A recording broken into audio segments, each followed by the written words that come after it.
నమస్కారం అండి. శ్రీమాన్ బ్రహ్మశ్రీ డాక్టర్ రాజ నంబూద్రి గారు మనతో పాటు ఉన్నారు. ముందుగా ప్రేక్షకులందరికీ క్రోధనామ సంవత్సర ఉగాది శుభాకాంక్షలు. నమస్కారం గురువుగారు.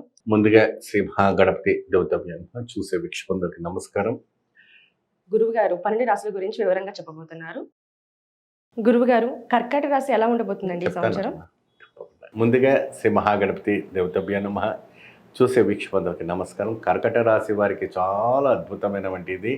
కళ్యాణం కాని వాళ్ళకి ఏదైతే ఆశేష నక్షత్రం ఉన్నటువంటి అనేక అంటే ఒక రాశికి 4 నక్షత్రాలు ఉంటాయండి. ఆ నక్షత్రంలో ఉన్నటువంటి కొన్ని దోషాలు ఏదైతే ఉన్నాయో అవి తొలగిపోవడానికి ఈ సంవత్సరంలో ఈ క్రోధి నామ సంవత్సరం పేర్లను క్రోధి అంటే ఏంటంటే కోపానికి సంబంధించినటువంటి దాన్ని చాలా వరకు అనుమానం పోతూ ఉన్నారు. అటువంటి బాధపడే విషయం ఏమీ లేదు.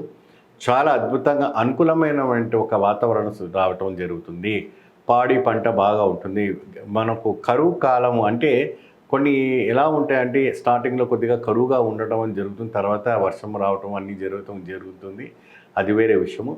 వాస్తవానికి ఉద్యోగపరంగా కావచ్చు, మరి సినీ రంగాల వాళ్ళు కావచ్చు, మరి నాటక రంగంలో ఉన్న వాళ్ళు కావచ్చు, ఇంకా ఇతర డాక్టర్స్ ఎంబీబీఎస్ చదివినటువంటి వాళ్ళకు కూడా మంచి అభివృద్ధి రావాలని కూడా బాగా ఇదిగా ఉంటుంది. ఎక్కువ శాతం కర్కట రాశి వాళ్ళు ఏంటి అంటే మంచిగా ఒక హై పొజిషన్లో ఉండాలని కోరుతూ ఉంటారు. వాళ్ళకి కావాల్సినటువంటి ఒక స్థాయి అనేది వాళ్ళకి దొరకడం జరుగుతుంది. ప్రత్యేకంగా మీరు ఈ యొక్క ఆలయం, ఈ యొక్క దానం, ఈ యొక్క దర్శనం మీరు దానం చేస్తే ఈ సంవత్సరం మంచి ఫలితం లభించడానికి జరుగుతుంది. ముఖ్యంగా కర్కట రాశి వాళ్ళు ఏంటంటే అమ్మ ప్రత్యేకంగా సర్పానికి సంబంధించినటువంటి పరిహారం చేయాలి. ఆశేష నక్షత్ర బలి పూజ ఈ కర్కట రాశి వాళ్ళు కంపల్సరీగా చేయాలి. ఈ రాశి వాళ్ళు చేసిన వాళ్ళకి అద్భుతమైనటువంటి ఫలితం రావటం జరుగుతుంది.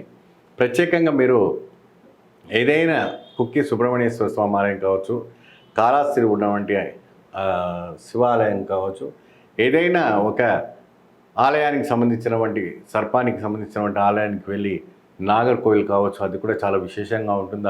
ఆ ఆలయానికి వెళ్ళి మీరు దర్శనం చేసుకోండి. మంచి ఫలితం లభిస్తుంది. కర్కట రాశి వాళ్ళకి జీవితంలో ఆ దృష్టం పట్టబోతుంది. నమస్తే. చూశారు కదండి, ఇప్పటి వరకు శ్రీ రాజ నంబూద్రి గారు చెప్పిన 12 రాశుల గురించి, ఆయన చెప్పిన రాశుల గురించి పరిష్కారాల గురించి తెలుసుకున్నారు కదా. కింద స్క్రోల్ అవుతున్న నెంబర్కి గురువు గారికి సంప్రదించి మీ సందేహాలు, బాధలు తీర్చుకోగలరు.